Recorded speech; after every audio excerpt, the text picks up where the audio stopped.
The elevator opens to a lobby with no windows, no clocks, and a poster screaming in glossy red, "Today you become who you are." I sign my name, Maya, 29, on the waiver labeled motivational training. The receptionist's smile doesn't reach her eyes. In the reflection of the black marble wall, I look like someone trying to pass a test I didn't study for. Clean ponytail, thrift store blazer, knuckles white around my phone. They take the phone. No outside communication during breakthroughs. The door seals behind me with a hotel quiet click. 12 of us sit in a circle of molded chairs beneath humming LEDs, each chair taped with a number. Number 7 for me. The air smells of antiseptic and citrus. At the front, a man in a charcoal suit stands with the posture of a sword. He introduces himself as Cassian Hale, founder of Hale Dynamics, a results-only laboratory for behavioral transformation. A stage spotlight blinks alive overhead, though there is no stage. He never lifts his voice, but every syllable lands like a gavel. "Welcome to the threshold," he says. "I will not hurt you. You will hurt yourselves if you refuse to grow." He gestures to the cameras embedded like glitter in the ceiling tiles. "Consent to being filmed is in your waiver." "We signed, we're here, it's fine." Those are the lies I stack like poker chips. A lock turns in the door none of us used. A steel bolt slides into place. On the wall above it, a traffic light glows green. "Lesson 1, Cassian says, eyes tracing the circle. "When the doors open, no one leaves. When it's locked, someone will beg to." He watches our faces like a collector verifying authenticity. Then he smiles. "Shall we begin?" I force my breathing even and wonder which of us is already breaking. I don't do cults.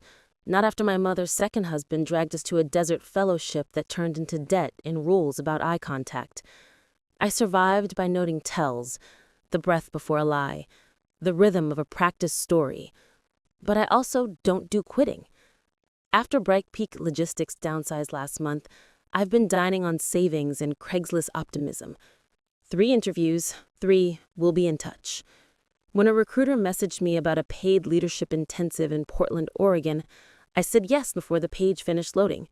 Rent is due in 9 days. This place, Hale Dynamics, has the retail shine of a startup. Geometric arts, stainless steel, water carafes, motivational noise that sounds like logic until you tilt it. Become inevitable. Hunger is honest. I came for the stipend and maybe the contacts.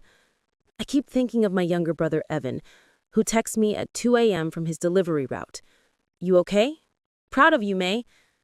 I told him I'd be off-grid for 12 hours. If I don't answer by tomorrow morning, he'll worry. That's a line I trust, not a slogan. I chose present tense from my life after I left that desert. I decide. I leave. I build. I'm not here to be saved. I'm here to pass through, take my check, and control what I can. Control. Cassian said the word like it belonged to him. What happens when a man like that wants to teach you who you are? We introduce ourselves too fast, overcompensating with brightness. Number 1 is Daryl, a high school coach with forearms like bridge cables. Number 2 is June, a nurse in pastel scrubs under her blazer. Number 3 is Naomi, software product manager, hair like a dark flag. Number 4 is Arturo, line cook, eyes tired but steady. Number 5 is Priya, law student, tapping her pen like a Morse code for escape. Number 6 is Logan, a podcaster with a baritone laugh that doesn't land. Number 8 is Lena, fitness influencer. Number 9 is Sam, Uber driver, quiet. Number 10 is Bishop, ex-army. Number 11 is Marsal, kindergarten teacher. Number 12 is Vera, silver-haired, retired CFO, gaze like a level. Cassian holds up a black box the size of a jewelry case. Your first task is simple. In this box is a button. When the light above the door turns yellow, someone will press it. Volunteers only. "What does it do?" June asks. He smiles. It measures leadership. Measures it how? Naomi presses. By outcome. He sets the box on a pedestal, clicks a stopwatch, and leaves through the side door. The green light over the exit shifts to yellow. We stare at the box like it's breathing. Could be a trick, Bishop says. He wants to see if we panic. Leadership means deciding, not dithering, Sam says. Leadership also means not endangering people for optics, Vera counters. Time passes differently when you feel watched. My hands hum. Rent. Evan. My mother's last voicemail still saved where she says she's proud I never drink the punch. The stopwatch on the wall bleeps and resets to 10. A countdown. Okay, I say, standing. We gather info. We share risk. We vote. Then I press it. Cassian lifts a brow. Then you press it. Yes, I say, because I suggested the plan. Or because you want the clip, Logan says, eyes flicking to the cameras. Because I'll own the outcome. That's the job. At 0014, no one else moves. I step to the box and balance my finger above the lid. A count of 3, I ask. Do it, Daryl says. I press. A chime sounds. The door's light returns to green. The pedestal swivels, exposing a note taped underneath the box. Most of you will wait for permission. One of you will make a roll. On the far wall, a panel slides open, revealing 12 lockers with our numbers. Inside #7, a sealed envelope labeled Maya Confidential Truth, and a wristband with a red LED. I open the envelope. A printed paragraph stares back at me. Facts I've never given aloud. My father's DUI that put us in collections, the time I shoplifted cold medicine at 16, the way I searched how to fake confidence at 3 a.m. My throat goes cold. The overhead speaker clicks. Truth bands are tailored to accelerate transformation, Cassian says, voice oiled. Red indicates responsibility, green indicates vulnerability, blue indicates discipline. You will earn or lose color based on choices. The rest of the group open their envelopes. LEDs glimmer in the humming light. Green on June's wrist, blue on Bishop's, red on mine and Logan's, a mix among the others.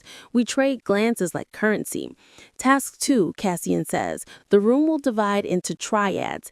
Each triad will choose one keeper, the only one permitted to speak to me during tasks. Failure to designate a keeper within 2 minutes subtracts points. Points? Marisol asks. How many points do we start with? Enough to pass or fail, Cassian says. The speaker clicks off. A timer bleeds seconds. People cluster. Eyes find mine. I'll keep for us, Logan says, to a group forming around him. I've interviewed 100 founders. I can decode this guy. Decoding isn't leading, Vera says. Maya, you press. Take ours. I don't want it and I do. Okay, I say, but we share the floor. Then talk fast, Arturo says, glancing at the timer. The yellow light above the door flickers again, as if winking. What exactly are we earning? Exercise A, alignment. A screen drops from the ceiling, displaying 12 statements with sliders. People are fundamentally selfish. Rules are for people who can't be trusted. Pain produces progress. Loyalty outranks truth. We must set each slider from 0 to 100 as a group. If we fail to agree within 3 minutes, the system assigns a score. Pain produces progress, Logan reads, 90. 40, June says immediately. He smirks. 90's the science. 55, I say, enough to respect pain, not to worship it. We argue purposefully. Where we luck, I force a vote. When the buzzer sounds, we've submitted 12 numbers with our names attached. The screen reshuffles, revealing private truths from our envelopes, anonymous but obvious if you're watching. Stole cold meds at 16, left a soldier in a bad position, lied to a patient, cheated on a partner, took a kickback, hit a pedestrian and drove. An intake of breath travels the circle like a fuse. Jesus, Sam whispers. June's face drains. Bishop stares at the floor. Vera's jaw tightens. The speaker crackles. Accountability accelerates growth. In the next exercise, consequences, Your triad will receive a scenario. You'll have 5 minutes to choose one of 3 outcomes. Understand, some outcomes cannot be undone. A tray of sealed folders emerges from the wall and stops in front of me. Mine is embossed A3. I reach for it and feel the weight of 12 cameras. My wristband glows a steady red. I open the folder. Inside, a sheet with block letters. Scenario: your triad discovers a coworker embezzling $5,000 to pay for a sibling's surgery. Outcomes: report the theft, they are fired, sibling may not receive care. Confront privately, demand repayment with interest, risk being complicit if discovered. Steal an extra $5,000 from budget padding to cover the hole. No one is punished, precedent is set. Leadership chooses the world it's willing to live in. Naomi's mouth flattens. He wants to watch us justify ourselves. Or draw lines, Vera says. June's hands shake. Option 1, she whispers. 2, I say. We confront, we fix it, we set terms, we document, we buy time without rewarding theft. The buzzer starts. 5 o'clock becomes 4:59. What if you become the story, Arturo says? Complicit. We leave a paper trail in a timed email to ourselves and legal, a record that we acted. Naomi nods. It threads risk with mercy. 2. We submit. My wristband pulses red-green, then steadies. Across the room, Logan argues loudly, selling option 3 like a TED Talk. His group looks split. The overhead speaker clicks. Interesting, Cassian says. Most people steal when they can rationalize who it saves. The door's light shifts to yellow again. Hydration break, he adds almost kindly. You'll need it. When kindness arrives as a warning, what exactly is next? The water tastes like distilled weather. I'm halfway through a paper cup when the LEDs dim to a theater hush. The wall behind Cassian's podium brightens into a split screen. On the left, a hallway outside our room. On the right, a live feed of a conference room with spectators, dozens, in plush chairs, sipping seltzer. They're watching us like a show. A low noise rolls through our circle, not quite language. Cassian strides in, hands clasped. You're doing beautifully, he says to both rooms. Time to raise the stakes. The right-hand screen fills with bid numbers. Donors sponsor growth through targeted incentives. Their contributions fund our scholarship program and your stipends.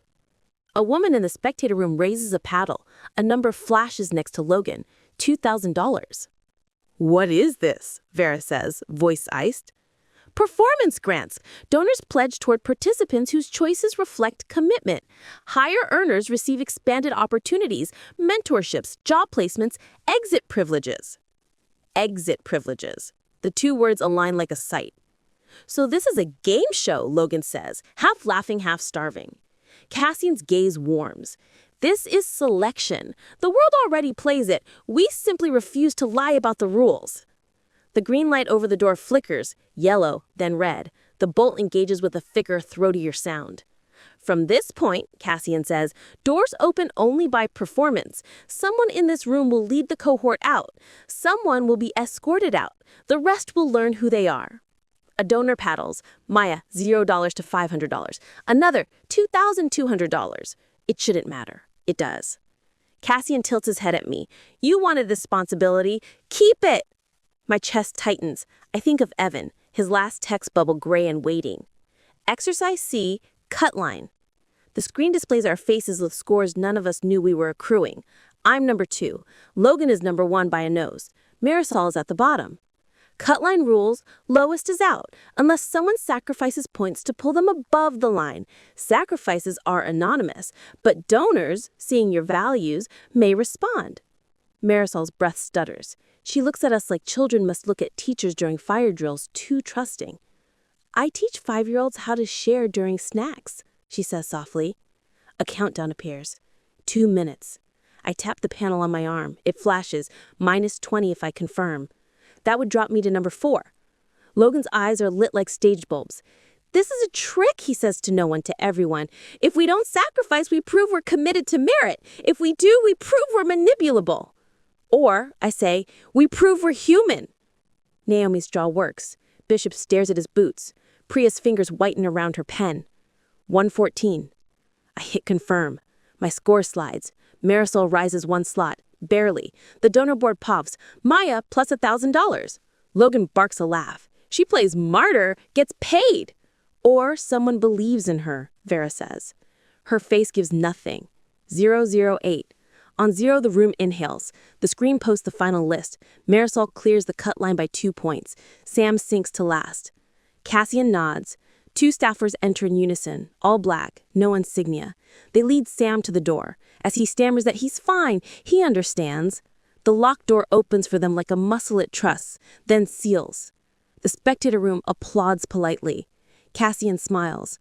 The world is watching. Continue. How long before what we feed it starts eating us? After cut line, we're assigned trust drills. We cross a grid of light squares that flash safe or strike depending on who steps where. We swap blindfolds and instructions, hands skimming each other's shoulders, mapping who hesitates and who orders. Left, I tell June, guiding her across. 2 forward. Wait, listen. June doesn't shake anymore. She obeys directions like a scalpel follows a line. She whispers as we walk, I lied to a patient. I told a mother her son didn't suffer. The doctor said it wouldn't help to say, so I said pain is a wave he rode. Compassion isn't the same as deception, I say, but it can look like it. On my turn, Bishop anchors me across with military brevity. You're good, he says. You call shots like you expect a bullet, but don't plan to be the one hit. Is that a compliment? It's data. From across the grid, Logan narrates his own instructions for the cameras. He says, notice how I distribute risk. I take the first step so no one else has to. He steps onto a strike square. The grid pulses red, shock bands on our wrists sting. A quick humiliating snap, not pain so much as obedience training. Oops, he says, too glib. Donors paddle, his numbers drop, then rebound. Between drills, Vera slips beside me. This isn't just about donors, she murmurs. Half the cameras are angled at the ventilation seams. Why care where the air goes, I ask. Because I ran an industrial portfolio for 20 years. People hide power and infrastructure. In other words, exits aren't just doors. She nods. During the next rotation, look up. I do. In the reflection of the grid, the vents near the ceiling are motorized, not passive. They're not moving air. They're ready to seal it. What happens when motivation includes oxygen?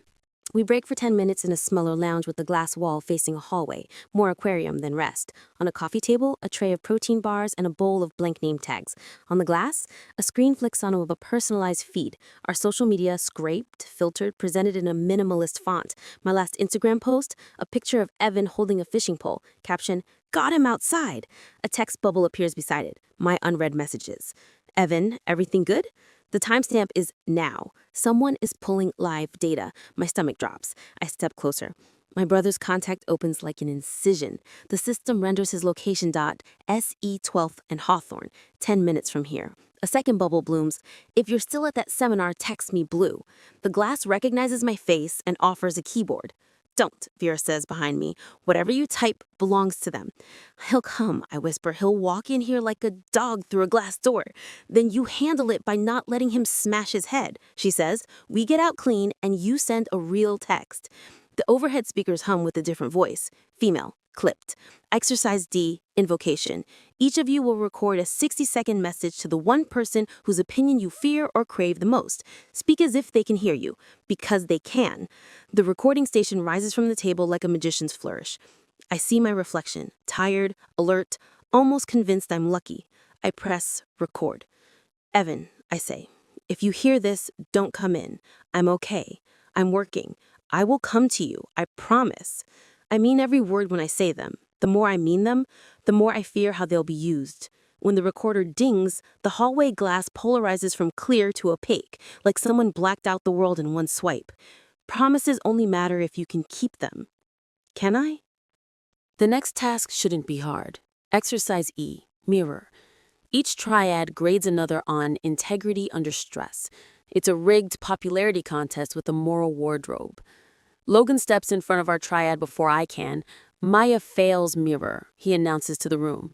She plays high road for donors. She pressed the first button to brand herself early. She sacrificed points for optics. She's calculating. It's not integrity, it's image. He's making a case to the camera. He's making a case to me. Counter, Cassian says mildly. I count to 3, not to calm down, but to aim. Integrity, I say, is holding the line even when the rules reward breaking it.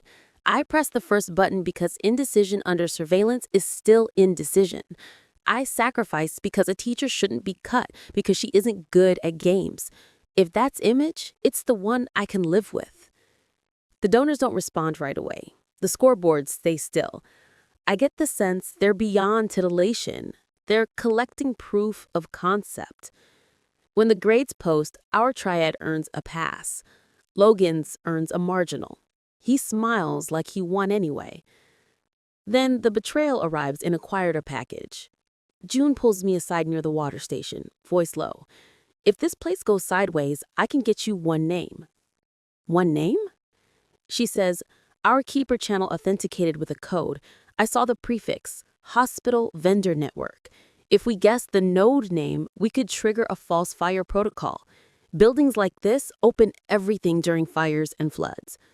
Why tell me? Because you'll use it. I won't. Before I can answer, Bishop joins us, jaw set. They're forcing a paired confession next. One of you will give the other up. How do you know? I ask. He doesn't answer. He doesn't need to. A new folder sits in his hand stamped E2. He was told because he'll do it. The speaker pops. Cassian. Exercise F. Cosine. Each pair will submit a single truth about the other that the other declines to share. Lying reduces everyone's score. Telling the truth increases only the submitters. A murmur equal parts disgust and interest moves through us. I'm paired with Naomi. She stares at her envelope like it's a small bomb. I broke a friend's startup. I fed their investors bearish signals because I wanted their lead engineer. I didn't even keep him. I don't get to judge you without judging me. I ghosted a friend after she asked for help quitting pills. I told myself she had family. She didn't. We look at each other and see the math. Trade, withhold, confess, fight. When we submit, we both write, refuse. Our scores drop. We stay human. Across the room, Logan submits on his partner with a flourish. His score spikes. Mine dips. Cassian's eyes land on me like a quiet verdict. Calculations have consequences, he says. I know, I say, not to him. Know what? I don't know yet.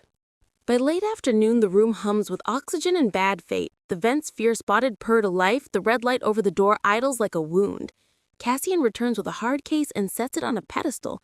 Graduation, he says, as if the word belongs here. You have 1 hour to produce a plan with an unambiguous outcome that improves the lives of 5 people in this room at measurable cost to 2. You may not choose yourself as a beneficiary. You must name the 2 who pay. What does pay mean, Priya asks. Consequences proportionate to growth, Cassian says. Every system has a price of admission. The case opens with a hiss.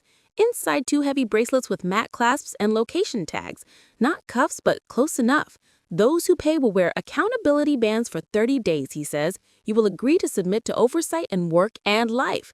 Curfews, check-ins, a mentor's veto on major choices. Think of it as probation. Not house arrest, he adds smoothly. House alignment. I'm out, Vera says. You're not, he replies. There is no out. There is only through.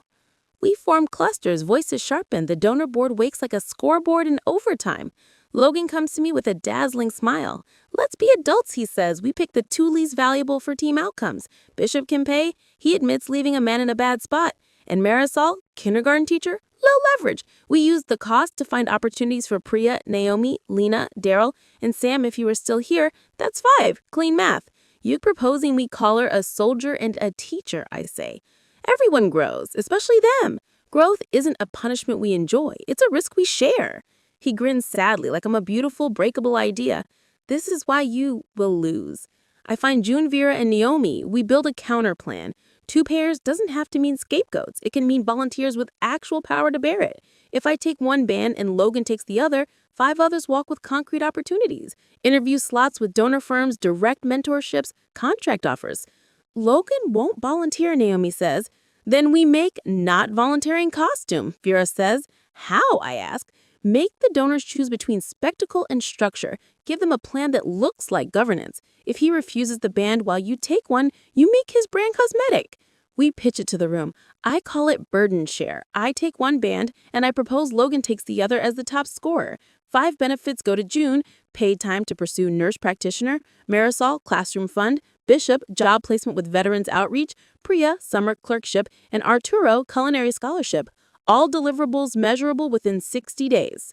Logan laughs. It's adorable that you think I'll shackle myself because a camera is on. Then prove leadership isn't theater, I say. Prove it is cost.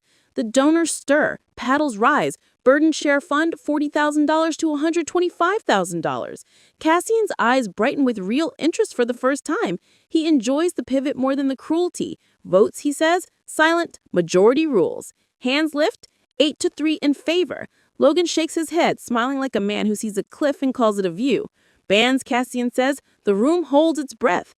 I pick up one. It's heavier than it looks. I lock it on my wrist. It hums, sinks, and glows amber. Cassian turns to Logan. He backs away a fraction. No. Refusal carries a price, Cassian says gently. Bill me, Logan says, that baritone frang. Payment here isn't money. He nods to a staffer. The staffer steps not toward Logan, but toward Marisol. No, I say, too loud, moving before I think. He refuses. I take both. The protocol requires two distinct bodies, Cassian says. Then I nominate myself and you, Vera says, stepping into the light as if it was always hers. You call it alignment. Align. For the first time, Cassian actually laughs.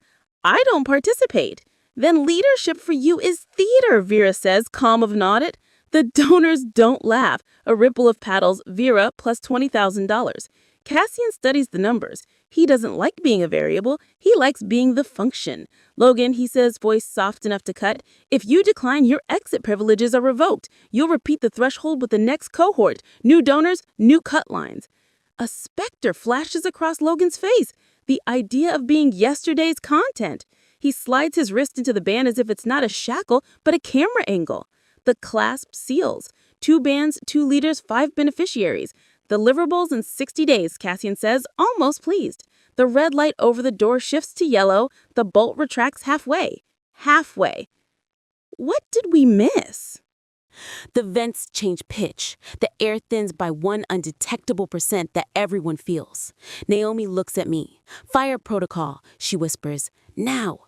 We gather near the water station like thirsty people. June murmurs the vendor node prefix she saw, EID PEX. Vera adds, call it Freya. These people love Pantheon branding. I kneel at the lounge console. The glass recognizes me. I type Freya, EID PEX, fire, off override, site-wide vent dump, door release, camera loop 90s. The cursor blinks like a held breath. I say, wrong key. June says, try medical. Hospitals use alert blue for codes. They might copy. I type alert blue, EID PEX, Freya, vent open, door all. Enter. The world inhales, vents yawn. The door light goes green and stays there. The spectator wall glitches to a loop of us standing still. Bishop says, move. We do. We file, not in a sprint, but in a decision, shoulder to shoulder, past the pedestal, past the pretty lies, through the door that opens because we told it to. The hallway smells like new carpet and money. A guard rounds the corner, hand out. He meets Vera's CFO face and Bishop's posture and calculates risk. He steps aside.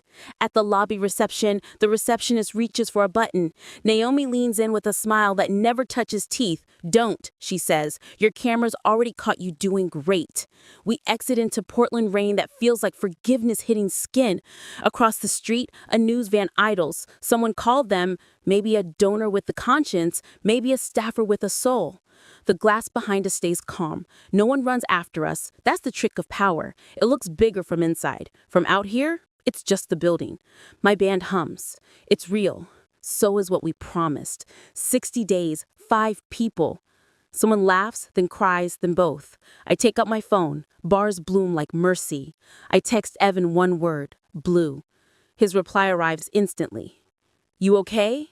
Where? Outside. I type, I'll tell you everything. I look at the others. We're not done, I say. No, Vera says. Now we work. What good is escape if we don't keep the deal? 60 days from now, if I've done this right, 5 lives will be better because 2 of us decided leadership isn't a title but a weight. And I'll know I didn't pass a test. I changed the rules that made it.